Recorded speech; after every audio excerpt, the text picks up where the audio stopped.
This is Frank Sinatra Jr., reminding you you're listening to Sinatra After Dark with Sid Mark.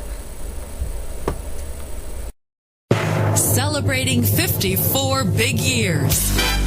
It's Sinatra After Dark on the Big Talker 1210.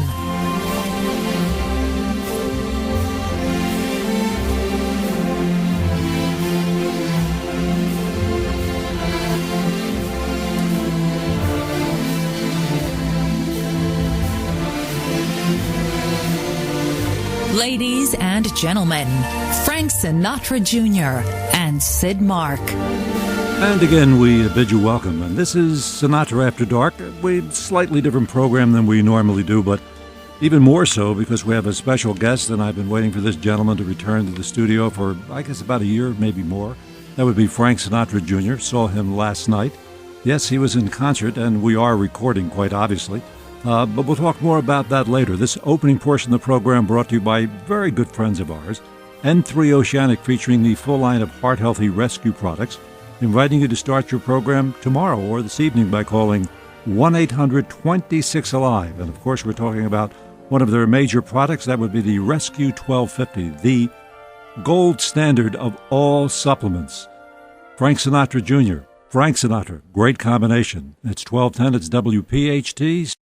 And sitting in our studio with us, I am so delighted to have as a guest a gentleman I've known. We tried to figure out how many years. I know it's 40 plus, but it's Frank Sinatra Jr. Frank, welcome back to the program. Well, thank you very much for making a space for me over here at PHT today. Had the pleasure of sitting, I guess, in row 6 at the concert that St. Ignatius had earlier this week, and I was delighted. First of all, my major concern, I didn't discuss it with you, was Frank Sinatra Jr. with an octet. I had never seen you other than with the 38-piece orchestra. Oh, no, Sid. For years and years and years, from like 1966 all the way up to 1980, I worked with an octet. I saw you with Childers one time. I did right. see that. But this was different. This was almost a recreation of the physical sound of the Nelson Riddle charts. That's what concerned me. As faithfully as we could achieve it, yes. Now, somebody had to rewrite all those charts? Oh, yes. And that was? It's a big undertaking. That somebody is my lead alto player, Mike Smith. Well, what a genius he is. People who are jazz people know about Mr. Smith because he has his own albums, his many own albums, CDs. Yeah, he has been on the player. jazz charts. He's out of Chicago. Mike is wonderful, and he did most of the rewriting for what we were doing at the time. And the show is set up differently, with 4 horns in the rhythm section, and we can let the guys all play solos as the show goes by. There's a different concept. Do you find that you have to control yourself from conducting? I was watching when you were pointing to the guys taking the solo. Now and again, Yeah. well, I have to throw downbeats up there because I'm the only one in the position to do that. But that's just part of the game, you know? It seems like there's the interest continues to grow in the music, I'm delighted to say. And there's no reason in the world, if you want to hear this music, that when Sinatra sings, Sinatra appears in your city. And I'm told that since we usually do our program that airs earlier in the day, but when we're on this late at night, it's something like 40 states can hear this flamethrower. So wherever you might happen to be, if this is advertised, I want you to go so you'll see what the music is supposed to be, not as interpreted by others. I feel that way very strongly, Frank. Well, I appreciate that, Sid, but then understand I also have one added advantage, and that being the fact that I have the original orchestrations. And in many instances, particularly in the major cities, the people who are playing those orchestrations for me are in many instances the same one who played them for Sinatra. Mm-hmm. So they know very well, the whole thing. No, but somebody once used the terminology, there are a lot of pretenders out there now. A lot of Sinatra albums that don't... It could be, Sid, but we have to be fair here. If those people coming up today are trying to do this because they love the music, as far as I'm concerned, more power to them. Not so very long ago, I appeared at Carnegie Hall in New York City, and it was a Sinatra evening to celebrate the opening of the New York Pops orchestra season, and they decided to do a Sinatra show. Mm-hmm. I saw some young, I want to call them boys, and some young girls who are singers and whatnot coming up, and a lot of them sounded pretty good. I got to tell you, they did very well. This was the best is yet to come at Carnegie Hall. And it was very nice. And I was pleased to see that in this generation, let's face it, you and I are the dinosaurs. As they say in Italian, you and I are the altacockers here. That's very true. All right. Well, what we're talking about here is that this young generation, there are those people who are not only understanding what the music is all about, but they are wishing to recreate it. I think that's very nice. And obviously doing a pretty nice job. Now you, Frank Sinatra Jr., because through his graciousness, allowed me to introduce you in Carnegie Hall just a few, I think it was 1998, early 98. 95. Was that 95? Was the first time, yeah.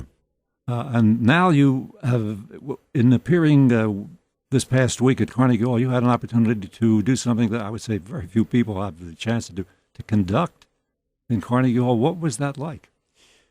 I made mention to the audience that I had sung a vocal arrangement. We did the Spring Is Here, the Nelson Riddle arrangement from the original Only the Lonely album.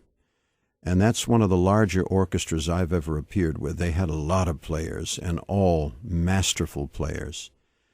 But then after that, I explained to the audience that although it was never common knowledge, Frank Sinatra had something of a career as a conductor. And he made 3 albums, one in the 40s, one in the 50s, one in the 60s. And those albums were noteworthy because immediately each one of them went out of print. Nobody was ready to accept Frank Sinatra as a conductor, which was a shame because he was pretty good at it. He studied. Could he read the music? He could read the notations on the production parts. Mm-hmm. So in 1956, he put together a record album in which he hired some modern composers, primarily from the motion picture industry, people he had known, people he had worked with. And he assigned these men colors of the spectrum, and he asked them to take each color they were assigned and make a melodic harmonic translation of what that color would sound like in music. And as varied as the colors are, is as varied as the music is. We did one of the tone poems at Carnegie Hall that night. We did Yellow, the Laughter, which was written by Jeff Alexander, who had been scoring the Sinatra, Gene Kelly, MGM movies that long ago. And the audience ate it up, and I couldn't get over how well they responded to it. The symphony orchestra played it flawlessly, and it's funny music, the yellow being the laughter. Mm-hmm.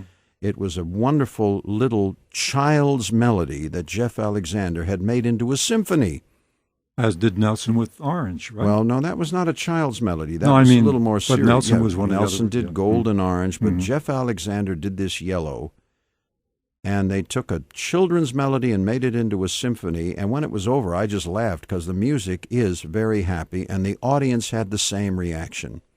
And this was pleasing to me. Like I told my friends, if I live to be 140, I will be able to tell my great-grandchildren that once I conducted a symphony at Carnegie Hall. Well, I'll make a bargain with you. If you live to be 140, you'll come on this show, and we'll talk more about what you were going to do when you're 141. And I think that's what we should do. So we'll have somebody help us limp into the studio at that point. That's almost happening today. However, a story for another time. And we continue with more from our guest, Frank Sinatra Jr., on Sinatra After Dark, right after this.